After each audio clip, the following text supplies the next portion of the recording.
and welcome to the Happier Marriage Podcast, a podcast for spouses longing to have a happier marriage so they can feel more connected, desired, and supported.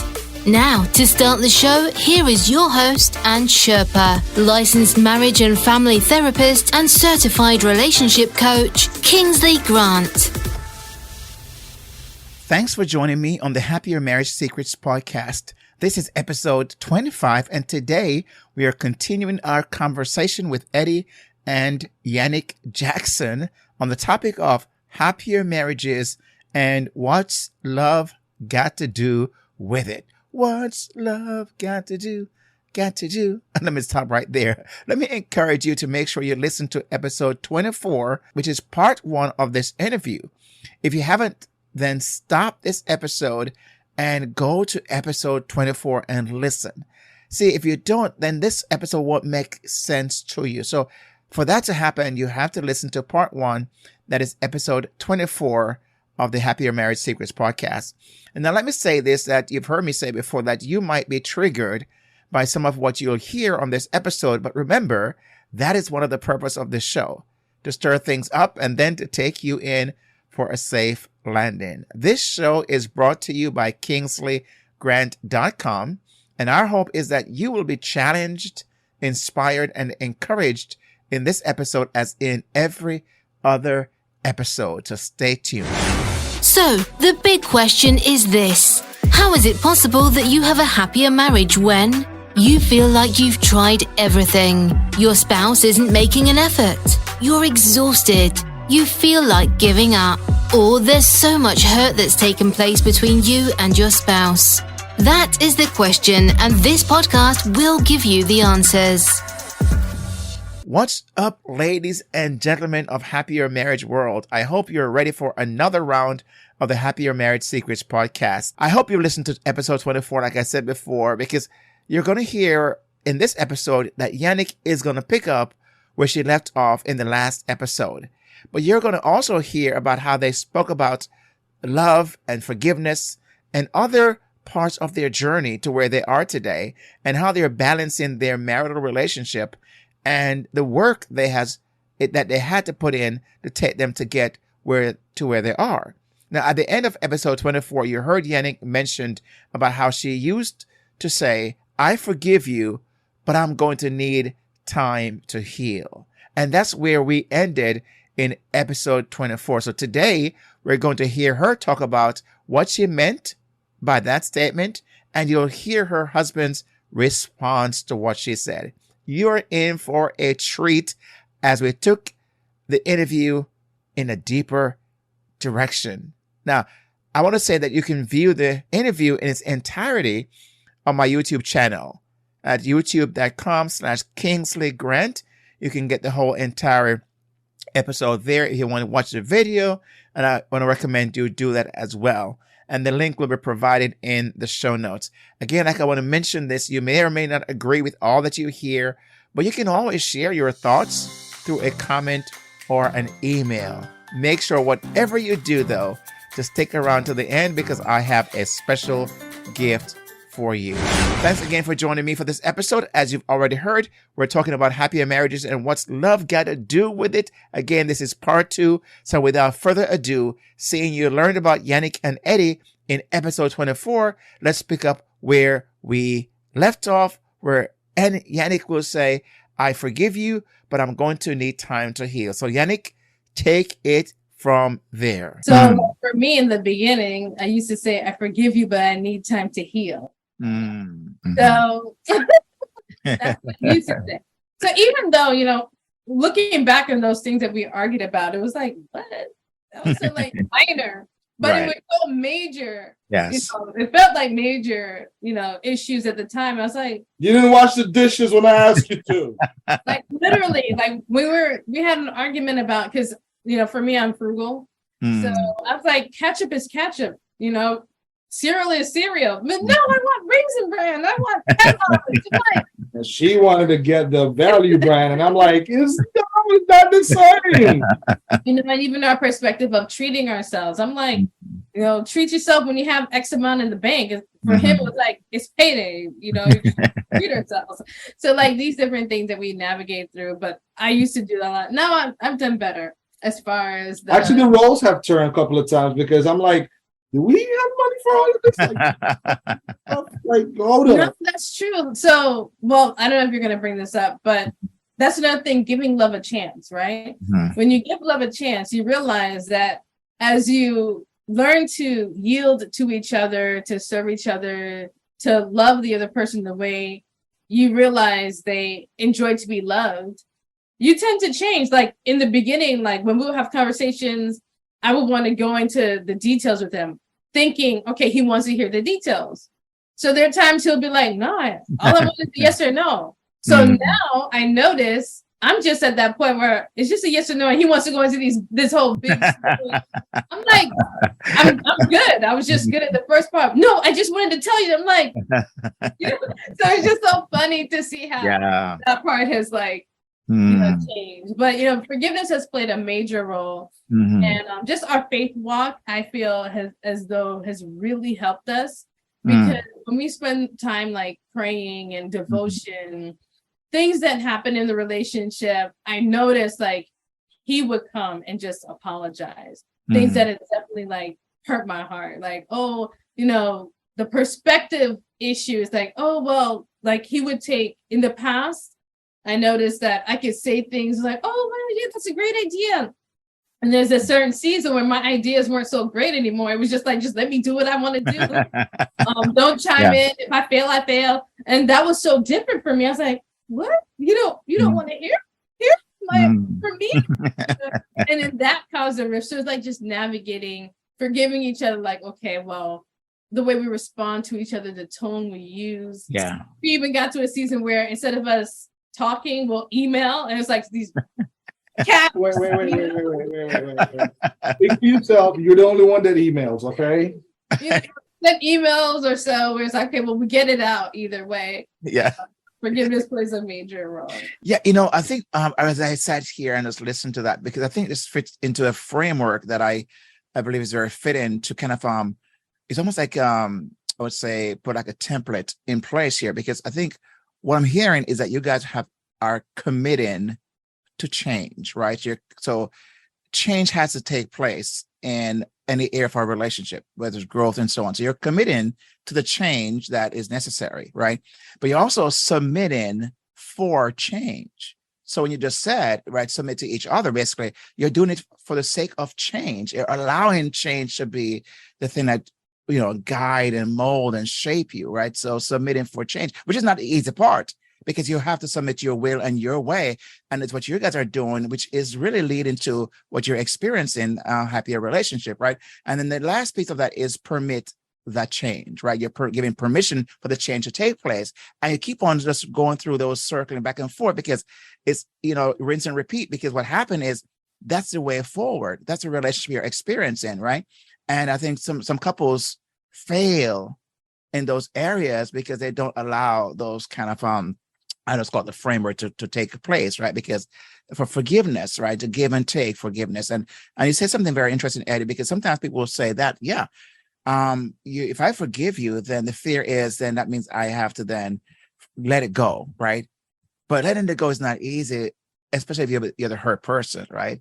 But so I'm hearing that you guys have kind of learned how to, for the relationship's sake, let it go. Would that be a fair assessment of what I'm heard? Yeah. Let it go. Let it go. And just realizing that there's certain things that it's really not that serious. It's a matter of perspective, and it's a matter of, okay, is this really life and death? Like seriously, you know? So, and then also there's certain things where it's like, okay, that's my point of view, or that's my recommendation. Where my recommendation does not have to be concrete or happen right now. And sometimes what he may recommend, I might take it right away, or I might say no, you know, and then I'll process it. And then I realize, well, you know, that's a pretty good idea, and vice versa.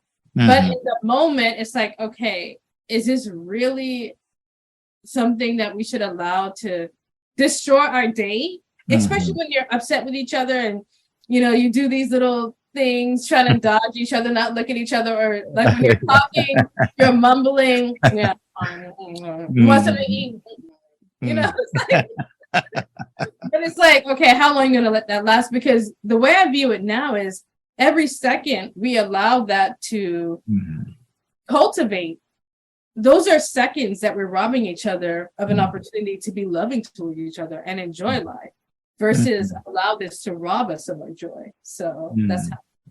So I think I'm hearing again that where you guys started about this love idea and giving love, let love become that one thread that kind of weaves its way through the fabric of the relationship, is where you guys are still saying and holding on to.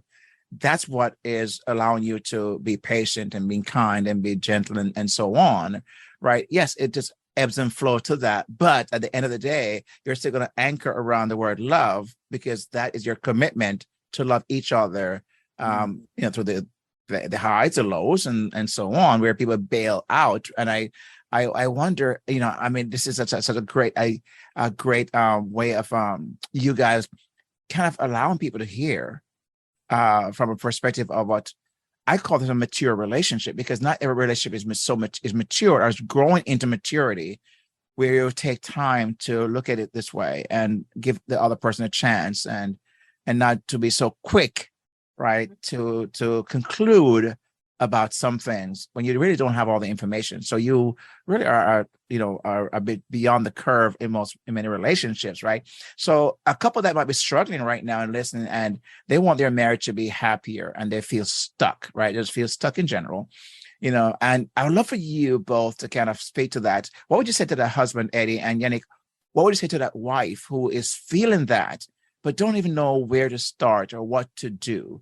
What would you say to that person who's listening right now, who may be struggling and it feels stuck? Let me get positioned for this one. Put yourself in her position. Put yourself in her shoes, not literally, but put yourself in her shoes, and just kind of, how would you want to be treated? How would you want to be spoken to if you were in her position of, do I feel loved? How can I, do I feel valued? But at the same time, not forgetting that you also are not just giving, but you're also on the receiving end. So you also want to, as the husband, how do I want to be loved? There's a famous saying that says, do unto others as you want them to do unto you. So if I want to feel loved by my spouse, by my wife, I am going to show her more love. If I want my wife to care more about my physical, emotional, spiritual, whatever needs I have, I definitely want to do the same thing for her. If I want my wife to, cook me some curry steak, I'm going to want to do that too, but there's also responsibilities that comes with that, because it's not just the I love you and the relationship aspect, but there's things that will, they're triggered things that will cause the wife to gravitate more towards you. A woman wants to feel secure. A woman definitely wants to feel not just that they're loved, but that they're appreciated and valued. So you definitely want to sometimes make that extra effort to love them, even though it may cost us a little bit more, but just for that way, because the way I see it is this: I'm not of the philosophy of happy wife, happy life, because that's a bunch of baloney. But I'm of the philosophy of, if my wife is feeling good and feeling loved and feeling appreciated, she's gonna give me the same thing. If my wife is feeling respected, she's going to give me the same thing. If my wife feels like she is the only woman in this world because I made her feel that way, she's going to make me feel like I'm the only man in this world, because that's the way how she sees me. So, definitely, if you're a God-fearing person, put God first. God will always, guide you into the right path and put the right things in your mind, in your brain, in your heart, in your mouth to say, to be able to speak, words of affirmation and encouragement unto your wife. Definitely put your wife first above everybody else. Don't allow other people, especially other women, to speak into your life, because then that's when you start listening and you start fading off from the camera angle. You get my point, right? You know, Very good demonstration. and definitely third, you wanna have a group of, like how we had those friends that poured into us, people that will not just pat you on the shoulder or agree with you, but you want to have those that will point out your faults and say, hey, bro, your breath stinks. You know, you need to tighten up because your wife is, you know, feeling certain type of way. Couples that you can actually open up to and tell them your issues and not sugarcoat it, that they're not going to be biased and pick her or your side or yours or her sides, but they'll examine the situation and be like, okay, I see your point. I might need some more information from her to see how, you know, and we had that situation. We had situations like that where we got, you know, people involved in our lives to be able to help us navigate our situations. And we were able to work it out. Hello, 16 years later, we're still here because of those. Don't be afraid of asking or seeking for help. You know, the Bible says, seek and you will find, ask and it shall be given. You need help, ask for it. You're not going to get it if you don't ask. I'm just saying. Which I think is from some men, that's really what you're describing, is because pride gets in the way and ego gets in the way, right? Yes. And so you're saying that to put it aside, if you're going to have a happier marriage, that has to be put aside to experience what you're describing so beautifully, that for a man has to then recognize, you know what, this is my pride at play, my ego. And I need to recognize that if I'm going to have a happier relationship, then I have to put it aside. Right. And let me just add this. I was watching a comedy show the other day, and the comedian was talking about how some of his comedy has gotten him to the point where he's gotten death threats from people. And his wife was like, look, you can't be cracking jokes on people and causing your family to have to deal with your mess. Yes, you are Mr. Celebrity and you are in the limelight and you're making money and all that good stuff. That's great. But we're the one that has to deal with the fallout of you know, insulting somebody for the sake of a joke, you know. And the wife they didn't separate or anything like that, but she's like, hey, what's your line? And what he said is this. And I love it because I just watched it recently and I was like, you know what? That makes a lot of sense. And he's like, you know what? My family comes first and I will continue to do these jokes. My line is, if it gets to the point of affecting my family, that's where I draw the line. Okay. You know, so I think that as a man, you can do what you got to do, pursue your dream. But when it gets to the point of affecting your family, you draw the line and you pursue your family, because your family is going to be there. Your wife, your kids will be there for you, whether you are on the platforms, whether you're on the lowest level. You and your family are going to be together if you pursue after them and let everything else fall in place. Good word. I appreciate that you come back in and bring that into the narrative, because I think it's important to hear that what is most important in your life and family and your wife. So thank you for sharing that. So Yannick, speak to that wife who is feeling stuck and would like to have a happier marriage, but is not experiencing that. What would you say to her? I would encourage her not to suffer in silence. So there's this idea that, okay, it's going to get better, or you assume the person knows what's going on in your mind or knows how you feel. And that's not necessarily the case. And then bitterness starts to seep in. Your heart becomes hard because you assume, how can he not know? Why doesn't he understand? And it's really because both of you haven't gone to the place of communicating to a point where you're willing to, if it takes all night, if it takes all week, if it takes the full month, whatever needs to get done, if it takes intervention, whether through a professional organization, friends, you know, put the pride aside and seek help. And I've seen many women who, like I said, I take a lot of notes, right? And some of my friends who are no longer together, there's always been that one conversation or comment that I recall her saying prior to the divorce. I was like, oh my gosh, was that her breaking point? Or was she at a breaking point and I didn't know? Maybe, you know, you're trying to well, I could have done this.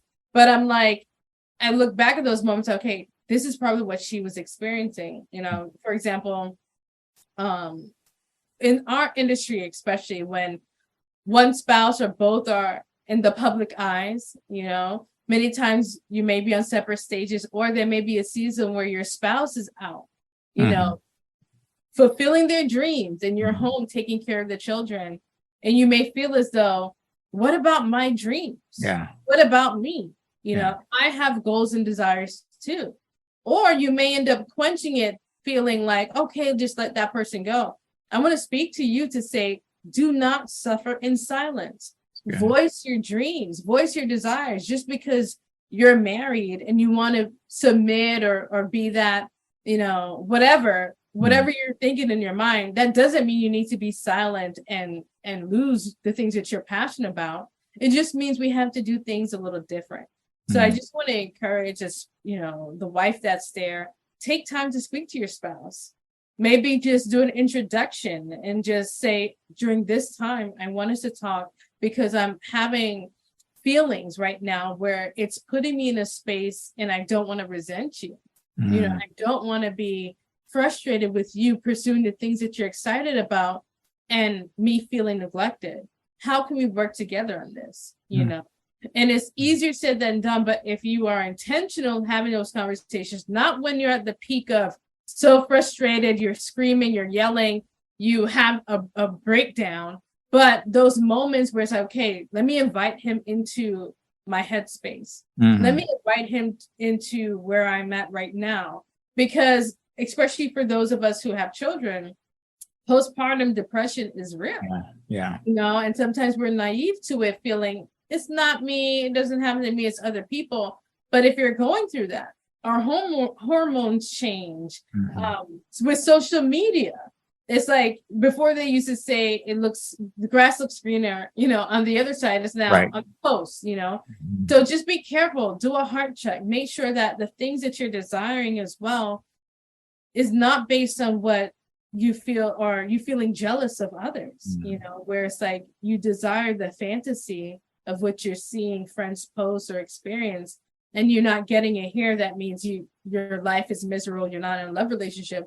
It's just, let's talk about it. How can we continue to love each other even when we're changing? You know, how we loved each other before is so different. So that's what I would say to the wife who's feeling that way. Do not suffer in silence, have that communication. And if he's not listening because he feels as though I'm providing for the family, I'm out because I'm working, I'm out because I'm this, be very clear. You might be providing financially, but right now my emotions, the bank is empty. You know, we need to figure out a way to make that happen so we have a healthy work-life balance. Wow. I mean, you know, I couldn't have asked for a better framing and articulating that piece to both a husband and a wife, because I'm hearing the intentionality, be intentional. I'm hearing put boundaries in place, right? And those line in the sand boundaries around the relationship, because those are safeguards. Because if you don't then become proactive in those ways, then it's going to happen to you rather than you making it happen for you. So being proactive is very important in what I'm hearing the guys say on both sides, the husband and the wife, to have a happier marriage. And so, you know, I think that it's really well stated. Now, I mean, we could talk all evening about this whole thing because it's such a very rich topic, and you guys are providing such great insights into both your personal life, but also for others who are listening in. And so I think what I'd like to have is for the people who are listening in to say, okay, you know, I've listened to Eddie, I've listened to Yannick, and I wonder, it sounds like they do have a lot of going on for themselves. And I would love for those individuals who are listening in to know how to even follow or to connect with you guys and see, you know, maybe even learn by watching from the outside. So put no pressure, right? But, you know, where they could follow and get more information and seeing what it is you guys are doing. Where would you have those people go to see and hear more of what you guys are doing individually, but as a couple as well? Well, for myself Journey with Yannick on Instagram, but that's just where I share just how to creatively find this work-life balance as I pursue this goal of owning the largest streaming platform. Oh, awesome. There is. Modern day Oprah. So, and on the business area is TFG365 TV. And that's where, especially what we're talking about now, we do our best to live it. And it's because training for greatness is all about having a healthy work-life balance. So as you go on the journey to success, you don't reach to the top and you're alone, where you can look to your left and the right and you have your family, your friends, your community cheering you on and by your side. So that's where you can stay connected. And then music wise, you have that? Yeah, you can follow me on all social media platforms at DJ Mr. E Music, DJ MREMUSIC. If you don't do social media, you can just go to my website, djmremusic.com, djmremusic.com. And Journey with Yannick, how would I spell? So Yannick was spelled for someone who's listening. Everything spelled correctly. Well, really, I should just focus on TFG365 TV. Okay. That way on social media and on the website as well. Because really, with everything trying to juggle, I post random. Yeah. Okay. So, and I'll have the links, of course, provided links for that as well. So those who are listening in, as you listen, you can just look at the show notes and the links provided that you can really connect with both Eddie and Yannick, because they, as you can tell, as you listen in, that they have a very a rich experience. They have had a great start and laying a good foundation, which is really what you're experiencing. So I think having a happier marriage is not a walk in the park, but they're doing the work. They're being intentional. They're putting boundaries in place. The very things they're explaining and having us here, they're also doing for themselves, which I think is very reflective in what we are seeing and hearing. So Yannick, Eddie, I want to say thank you so very much for taking the time from your busy schedule with your family. Yeah, to make this happen. And, I think we got to do it again at some point and do a live broadcast where we can have people, chiming in and listening in and also ask questions. As I sat here, I think, man, this would be an awesome thing for that. But we'll set that up in the future. But I want to say thank you so very much for being on the Happier Marriage podcast and just sharing your hearts and being so vulnerable and open to all of us to learn. So thank you for taking the time for that. I really appreciate it.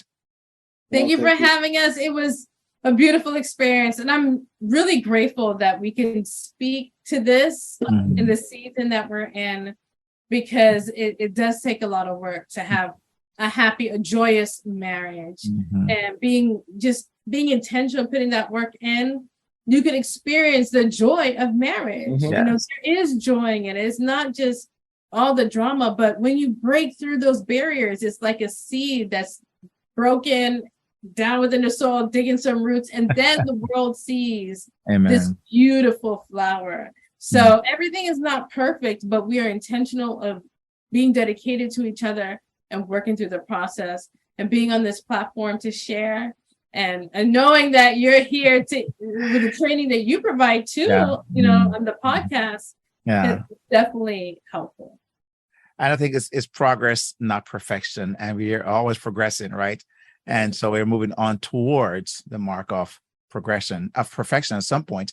But right now it's progress, not perfection. So thank you for sharing, and I appreciate it. So with that said, we're going to do a wrap on this. And for those of you who are listening, so thank you for listening in, and make sure you connect with both Yannick and Eddie as they've shared their hearts, but also realize that it's possible. Your marriage can succeed as well. Yes, it's work, but it's possible. So let's make it happen and become the rare examples in this world that marriage can succeed. So I thank you very much for being here, and I do appreciate it. Thank you. And there you have it, my friend. You've heard this full episode, and you're going to hear the announcer in a few moments mention about how you can get the free gift that I promised you. But before she comes, let me invite you to check out our new website at happiermarriagesecrets.com, where you will find all the podcasts in one place, as well as our blog posts, right? So thanks again for listening. And the announcer will tell you now how to get your free gift that I promised to you. And now it sounds redundant, but I wanted to make sure that you hear that. So let me just allow the announcer to tell you how to get your free gift. We've come to the end of another exciting show, and if you enjoyed this podcast, 1. Make sure you give this show a rating and review. 2. Subscribe to the show to get all new releases. And 3. Get your complimentary copy of the 5 Secrets to a Happier Marriage ebook at kingsleygrant.com/HMS ebook. Again, it's kingsleygrant.com/HMS ebook. See the link in the show notes. Do it today. Don't delay. Thanks so much for listening, and make sure you tell one other spouse about this show, or better yet, share it with them. Until next time, may the Lord bless you and keep you, and make his face shine on you and be gracious to you. May he turn his face toward you and give you his peace, both now and forever.